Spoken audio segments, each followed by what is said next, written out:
आज हम 12th class की जियोग्राफी के बारे में पढ़ेंगे।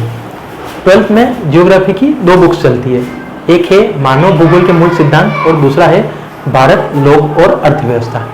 इन दोनों में जो पहला और दूसरा चैप्टर है, यानी कि जो फर्स्ट वाली जो मानव भूगोल के मूल सिद्धांत बुक है उसका फर्स्ट चैप्टर और भारत, लोक और अर्थव्यवस्था उसका दूसरा चैप्टर, दोनों सेम जनसंख्या के बारे में ही है।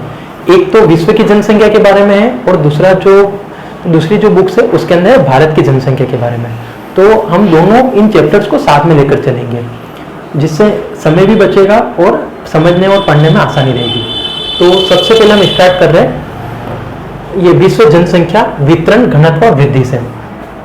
जनसंख्या क्या होती है? जनसंख्या सभी को पता है कि किसी विशेष क्षेत्र में या निश्चित क्षेत्र में निवास करने वाले लोगों की संख्या कहलाती है जनसंख्या।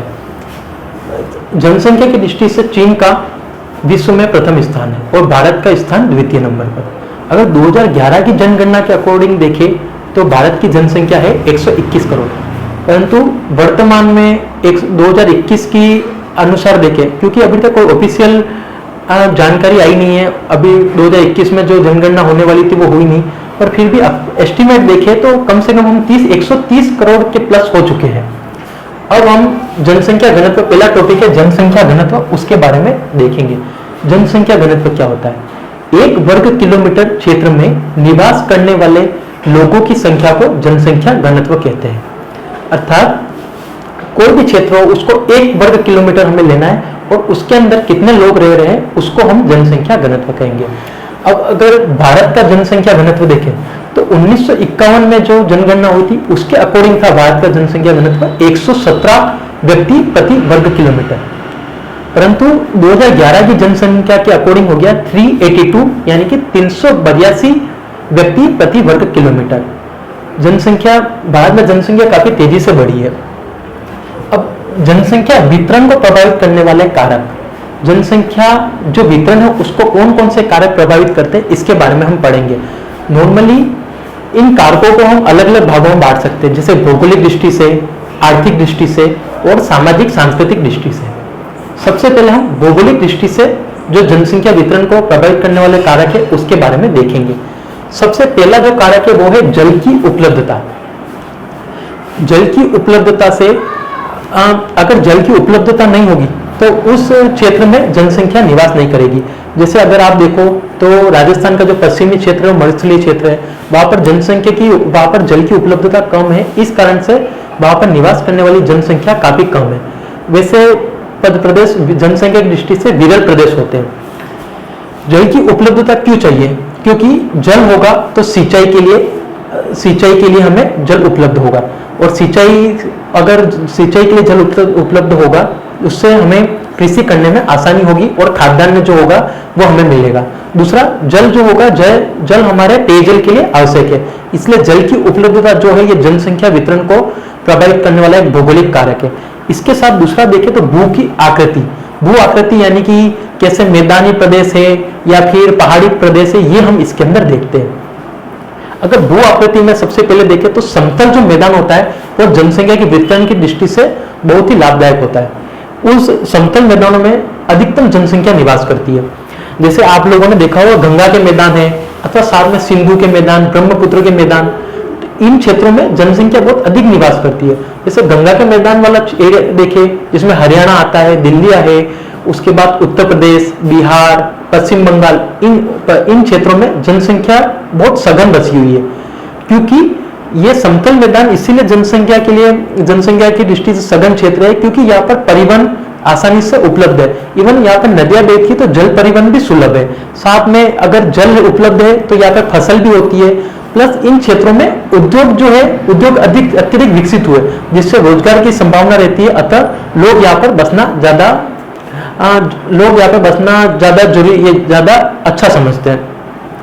उसके बाद जो पर्वतीय क्षेत्र है वहां पर लोग क्यों नहीं बसना चाहते?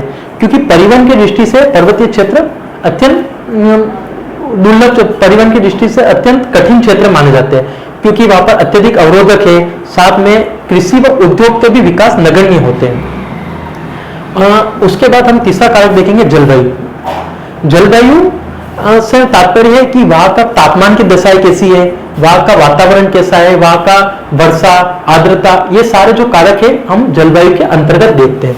जैसे जलवायु, अगर अत्यधिक उष्ण जलवायु है, यानी कि अत्यधिक जहां गर्मी पड़ती है, अथवा अत्यधिक जो शीत जलवायु यानी कि जहां बहुत ज्यादा ठंड पड़ती है, जैसे साइबेरिया हो गया, उन क्षेत्रों में लोग बहुत कम रहना या फिर वहां पर निवास करना इतना पसंद नहीं करते या वहां पर निवास नहीं करते, क्योंकि वो जो होता है वो क्षेत्र मानव के रहने के लिए प्रतिकूल है, वहां पर सारे संसाधन उपलब्ध नहीं होते, इस कारण से लोग वहां पर बसना नहीं चाहते। प्लस जो सुविधाजनक जलवायु है वहां पर लोग अत्यधिक लोग रहते हैं, और सुविधाजनक जलवायु में भूमध्य सागरीय जो जलवायु है उसको सबसे मानव के रहने के लिए सबसे अनुकूल माना जाता है। जलवायु के बाद तीसरा कारक है मृदाएं। मृदाएं होती है, उपजाऊ मृदाएं होती है और अनउपजाऊ मृदाएं भी होती है। उपजाऊ मृदाओं में फसल उत्पादन अच्छा होता है, जिसके कारण कृषि उत्पादन बढ़ता है, खाद्यान्न उत्पादन बढ़ता है, जो कि भोजन के लिए आवश्यक हो। इस कारण से जब उपजाऊ मृदाएं होती है वहां पर लोग अत्यधिक मात्रा में बसते हैं। कुछ उपजाऊ मृदा है जैसे दोमट मृदा है और साथ में जलोढ़ मृदा, ये उपजाऊ मृदाएं कहलाती है। इसलिए गंगा के मैदान में, क्योंकि वहां पर दोआब प्रदेश है, इस कारण से लोग वहां पर उपजाऊ मृदाएं, इस कारण से लोग वहां पर निवास करना पसंद करते हैं। अभी हमने जनसंख्या वितरण को प्रभावित करने वाले कारकों में भौगोलिक कारक देख लिए थे और आर्थिक कारक और सामाजिक और सांस्कृतिक कारक देखने बाकी है। अब हम स्टार्ट करेंगे आर्थिक कारक। आर्थिक कारकों में सबसे पहले कारक है खनिज अथवा खनन क्षेत्र। जिन क्षेत्रों पर खनिज बहुत पाए जाते हैं अथवा जहां पर खनन क्षेत्र अधिक होता है वहां पर उद्योग अधिक मात्रा में उपस्थित होते हैं तथा वहां पर रोजगार के अवसर उपलब्ध होते हैं। इस कारण से उन क्षेत्रों में जनसंख्या घनत्व अधिक पाया जाता है। जैसे झारखंड में छोटा नागपुर के पठार में अत्यधिक खनिज पाए जाते हैं, तो उसके आसपास कई शहरों का विकास हुआ है, जैसे जमशेदपुर है, तो वहां पर जनसंख्या घनत्व अत्यधिक ज्यादा पाया जाता है। दूसरा कारक है नगरीकरण। नगरीकरण का मतलब है कि गांवों से शहरों की ओर जाना, और उसके कई सारे कारण हो सकते हैं। मुख्य कारण था रोजगार, शिक्षा, स्वास्थ्य, ये कारक मुख्य है। इसके अलावा भी बहुत सारे कारक होते हैं नगरीकरण के।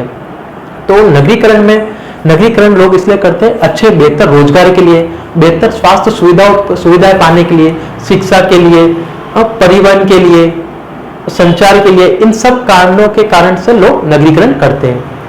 तीसरा है औद्योगिकरण। औद्योगिकरण का मतलब है कि उद्योगों का विकास होना अथवा उद्योगों का निर्माण होना। औद्योगिकरण के कारण बेहतर रोजगार के अवसर उपलब्ध होते हैं। इस कारण से जनसंख्या वितरण वहां पर अत्यधिक अथवा जनसंख्या वहां पर अत्यधिक पाई जाती है जहां पर औद्योगिकरण हो चुका हो। जैसे इंग्लैंड, जैसे 1850 के बाद से इंग्लैंड में अत्यधिक जनसंख्या जो है वो लंदन में जाकर बस रही थी औद्योगिकरण के कारण, या फिर मैनचेस्टर जो शहर है उनमें भी जनसंख्या काफी बस गई। साथ में परिवहन, जहां पर जिन क्षेत्रों में परिवहन अच्छा होता है, जहां पर संचार के साधन अच्छे होते हैं, वहां पर जनसंख्या जो वितरण है वहां पर सघन रूप से बसा होता है या जनसंख्या घनत्व वहां पर अधिक होता है। प्लस स्थायी कृषि और कृषि का विकास, जिन क्षेत्रों में कृषि का विकास अधिक होता है और जहां पर स्थायी कृषि पाई जाती है।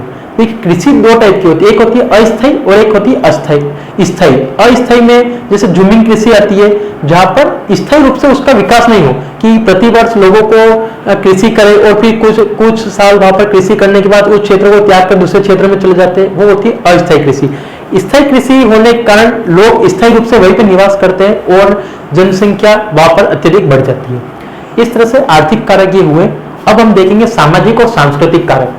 सामाजिक और सांस्कृतिक कारक में पहला हम देखेंगे धार्मिक व सांस्कृतिक महत्व के स्थानों पर। आप लोगों ने देखा होगा धार्मिक स्थल है जैसे मंदिर है या और अन्य जो धार्मिक स्थल है, इनके आसपास जो जनसंख्या होती है वह अत्यधिक मात्रा में बसी हुई होती है। इसका मुख्य कारण यह है कि वहां पर धार्मिक स्थल के चारों ओर रोजगार के बेहतर अवसर उपलब्ध होते हैं। वहां पर परिवहन की सुविधा अच्छी होती है, संचार की सुविधा होती है और वहां पर रोजगार के कारण लोग बसना पसंद करते हैं। दूसरा सांस्कृतिक महत्व के स्थान है, जैसे एलोरा की गुफा है, अजंता की गुफा है, इसके अलावा अन्य कोई क्षेत्र है, यूनेस्को की जो साइट्स है, ये इन चारों ओर जो लोग हैं वहां पर रहना पसंद करते हैं क्योंकि वहां पर रोजगार के अवसर उपलब्ध होते हैं, स्वास्थ्य सुविधाएं अच्छी होती है। प्लस सामाजिक और राजनीतिक रूप से अशांत क्षेत्र को छोड़ना। जैसे आपने रिसेंटली देखा होगा अफगानिस्तान में जैसे तालिबान का शासन आया, लोग तुरंत अपने देश को छोड़ने लगे। इसी तरह सीरिया है, लीबिया है, ये सारे यहाँ से लोग निरंतर इनके देश को छोड़ रहे हैं क्योंकि वहां पर राजनीतिक रूप से अशांत क्षेत्र है। तो इन क्षेत्रों में लोग इनको छोड़ना इसलिए इनको छोड़ के जाते हैं क्योंकि वहां पर जीवन जीने के लिए अच्छी सुविधाएं उपलब्ध नहीं होती है। तीसरा है सरकार द्वारा सघन जनसंख्या क्षेत्र से विरल की ओर बसावट। आजकल सरकार जो नवीकरण के कारण अत्यधिक जनसंख्या का दबाव शहरों पर पड़ रहा है, इसको देखते हुए सरकार ग्रामीण क्षेत्रों में रोजगार उपलब्ध करवा रही है, जिस कारण से लोग अथवा जो जनसंख्या है वह शहरों में न बस के ग्रामीण क्षेत्रों में ही रहे ताकि शहरों के संसाधनों पर दबाव नहीं पड़े। ठीक है, तो अब हमारे ये तीनों जनसंख्या वितरण को प्रभावित करने वाले कारक कंप्लीट हुए।